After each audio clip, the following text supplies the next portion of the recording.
It's official, the Duke and Duchess of Sussex will not be returning as senior members of the British royal family. So why exactly is this news 1 year later? 1 year after Meghan and Harry stepped back as senior members of the British royal family? Well, it's oddly specific timing that now that the two have announced the tell-all interview with Oprah, that the Queen has decided to strip them of some of the roles and some of the patronages that they've served on in the past. In fact, the Queen has released an official statement stating the roles and the patronages that she will be stripping Meghan and Harry of. And the couple's actually not taking this lying down. They have released a statement which in a way challenges that of the Queen's, saying, and I quote, "Service is universal." So the two will in fact continue to support the organizations and charities that they've helped in the past, and they've been pretty vocal about it the last few days.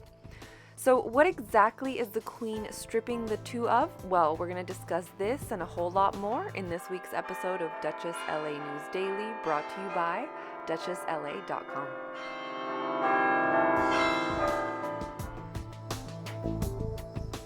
Meghan Markle and Prince Harry have announced that their decision to step down as senior members of the royal family will be permanent. The announcement came more than a month before the official end of their original 12-month review period. As you may remember, the royal couple made the announcement back in January of 2020 that the two would be stepping back as senior members of the royal family. The news came after the two had spent quite some time in Canada away from the United Kingdom. Meghan and Harry also made a quick stop in Los Angeles before buying their very first home together in Montecito, California, which is just about 2 hours away from Los Angeles. Although the two had stepped back from their royal duties, they did say that they would continue supporting the Queen while earning their very own income separate from the Queen entirely.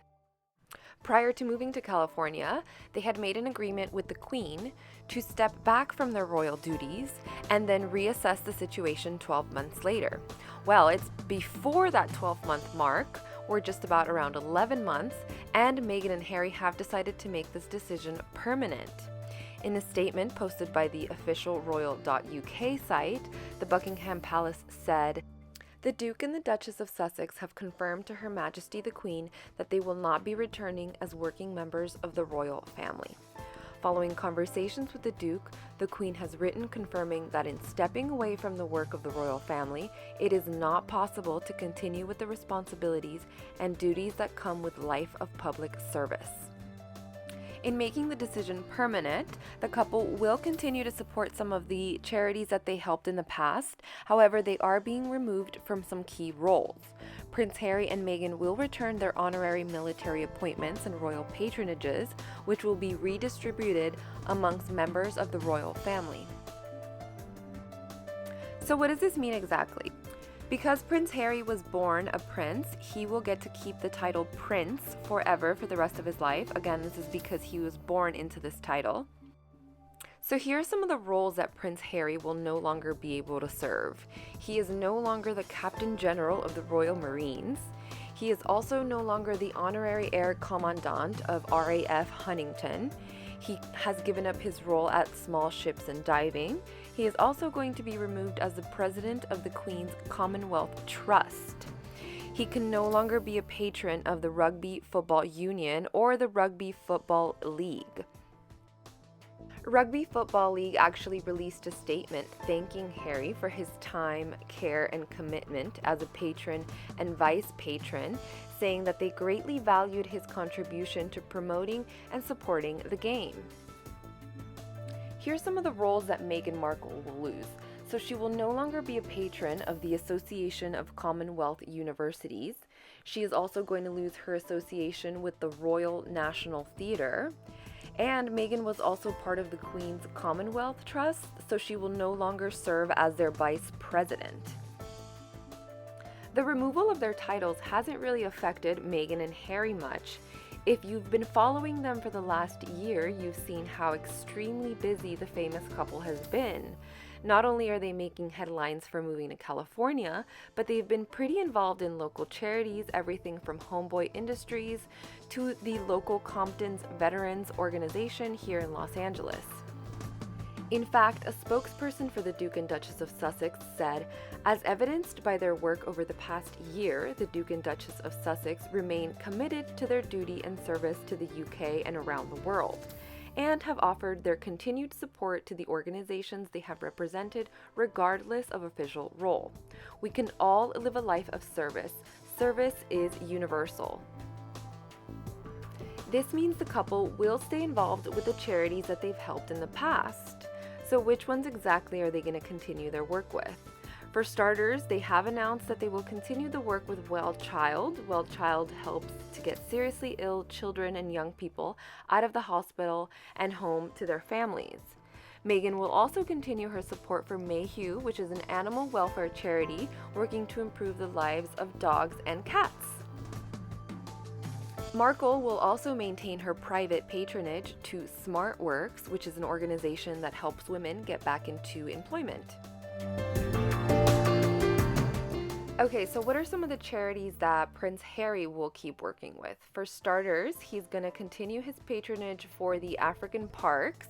He's going to continue working with Dolene Simru, the Henry van Straubenzee Memorial Fund, as well as Invictus Games. Map Action is also on this list, and we have Rhino Conservation Botswana Charity, Sentable, and Well Child. Prince Harry will also continue working with veterans. He's going to specifically keep working with the charity Walking with the Wounded.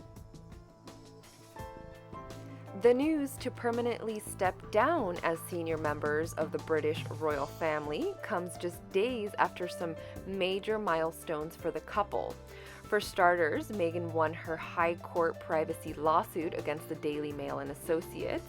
The former actress sued the publication over extracts from a letter to her father.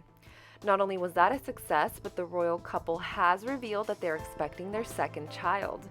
The news came February 14th, which happens to be Valentine's Day, but it also happens to be the same day that Princess Diana announced that she was expecting Prince Harry. Another major announcement came this week. Oprah will be interviewing the royal couple in a no-holds-back interview. The primetime interview will air March 7th, 2021, and it'll cover a range of topics including their marriage, their latest project, and life since stepping back from their senior royal duties. Word on the street is that Oprah will also be talking to Meghan about motherhood. Meghan has kept a rather low profile for her son Archie, while the two maintain in quarantine amid the COVID-19 pandemic. In fact, the couple has not released any photos or details of Archie since his last birthday. The couple did include Archie in their latest Christmas photo, but as you can tell, this is not a photograph, but rather a sketched out image. The Oprah interview will be the first televised interview since the couple's engagement in 2017. So will you be tuning into the Oprah interview? Let us know in the comments. I am dying to know what you guys think of all of these new Meghan developing stories. As always, thank you so much for tuning into our channel. Don't forget to hit that like button and subscribe to our Duchess LA channel. For more stories like this all the time, anytime, be sure to check us out online at duchessla.com.